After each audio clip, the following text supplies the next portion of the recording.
4 मई 2026 ये वो तारीख है जो न केवल पश्चिम बंगाल के राजनीतिक इतिहास में बल्कि भारतीय जनता पार्टी द्वारा पाई गई स्वर्णिम जीत के इतिहास में भी एक ऐसी तारीख बन गई जिसे बंगाल और बीजेपी दोनों की दिशा और दशा को बदल कर रख दिया।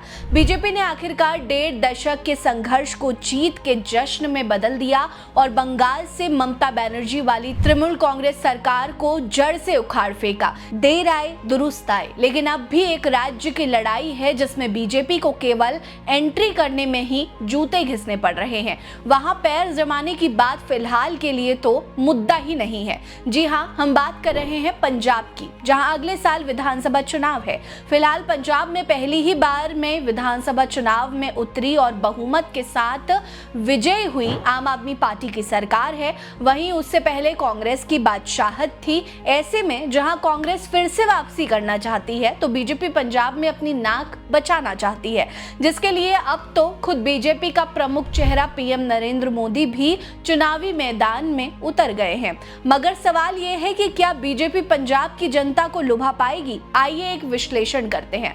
नमस्कार, मेरा नाम है रीटा, आप नेडरिक पंजाब देख रहे हैं। पंजाब इलेक्शन से पहले ये वीडियो बनाना बहुत जरूरी था, इसीलिए आपके लिए खास वीडियो लेके आए हैं। चलिए सुन लीजिए।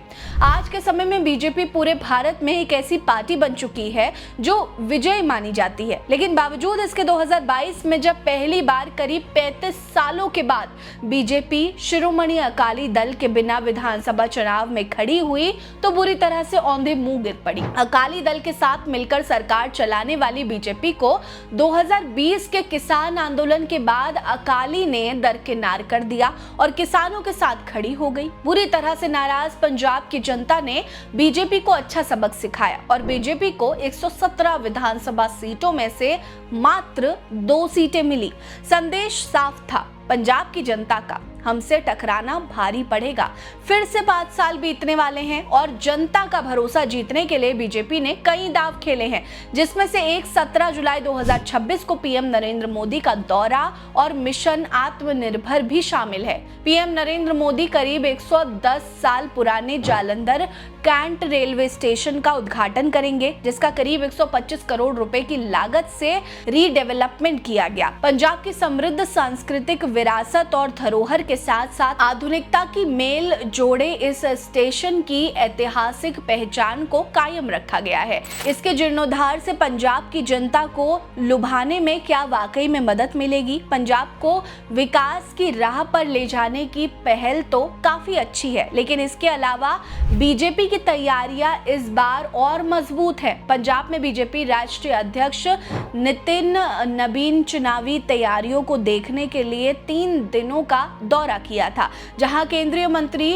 रवनीत बिट्टू मिशन आत्मनिर्भर की कमान सौंपी गई। मिशन आत्मनिर्भर को हम पंजाब की जनता से ज्यादा बीजेपी के आत्मनिर्भर बनने के संघर्ष के तौर पर देख सकते हैं। बीजेपी अपने दम पर चुनाव लड़ने की तैयारी में है। बीजेपी ने इन 5 सालों में पंजाब में अपनी नींव मजबूत करने के लिए एड़ी चोटी का जोर लगा दिया। आज उनके खेमे में कभी कांग्रेस के कद्दावर नेता कहलाने वाले सुनील जाखड़ हैं, तो वही पंजाब की जनता की पसंद कैप्टन अमरिंदर सिंह भी हैं। बीजेपी ने इन 5 सालों में सबसे ज्यादा चोट कांग्रेस को ही पहुंचाई है और पंजाब चुनाव की कमान संभालने वाले रवनीत बिट्टू से लेकर पंजाब प्रदेश अध्यक्ष सरदार केवल सिंह ढिल्लों भी कांग्रेस छोड़कर बीजेपी में आए हुए हैं। यानी कि बीजेपी की चाल साफ है कि खुद का चेहरा मजबूत नहीं होगा तो मजबूत चेहरे को ही अपने पाले में ले लीजिए।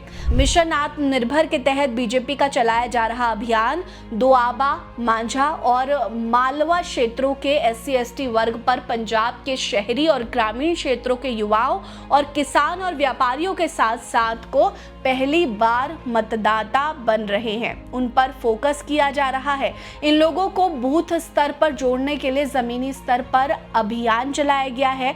इसी बीच पिछले 5 महीनों में पीएम नरेंद्र मोदी का ये दूसरा दौरा होने वाला है। वहीं केंद्रीय गृह मंत्री अमित शाह ने भी पंजाब का दौरा किया, जो आगामी विधानसभा चुनावों की तैयारियों का शंखनाद भी माना जा रहा है। सूत्रों की माने तो बीजेपी इस बार पंजाब की 117 विधानसभा सीटों पर अपने उम्मीदवार खड़े करेगी, यानी कि बीजेपी का पंजाब विजय का मिशन काफी बड़ा है और तैयारियां भी उसी स्तर पर हो रही हैं। पंजाब की सत्ता की चाबी यहां के सिखों और रहने वाले दलितों, पिछड़ों और बहुजनों के हाथों में है, जो सरकार बनाने और गिराने की ताकत रखते हैं। ऐसे में पीएम नरेंद्र मोदी का फरवरी में संत रविदास जी के 649वीं जयंती के मौके पर जालंधर के डेरा सचखंड बल्ला का दौरा करना, आदमपुर एयरपोर्ट का नाम बदलकर श्री गुरु रविदास जी एयरपोर्ट रखना, वहीं जून में एक डेरा सचखंड बल्ला के प्रमुख संत निरंजन दास जी महाराज को पद्मश्री से सम्मानित किया जाना कहीं ना कहीं पंजाब में पिछड़े और दलितों को साधने की अच्छी कोशिश हो सकती है। हालांकि अब देखना यह होगा कि 2027 में बीजेपी की इन कोशिशों के बाद चुनाव के फैसले क्या रंग लाते हैं। वैसे आपको क्या लगता है, बीजेपी वाकई में बंगाल की तरह प्रचंड वापसी कर सकती है? हमें कमेंट करके जरूर बताइएगा। हमारे साथ बने रहिए। नमस्कार।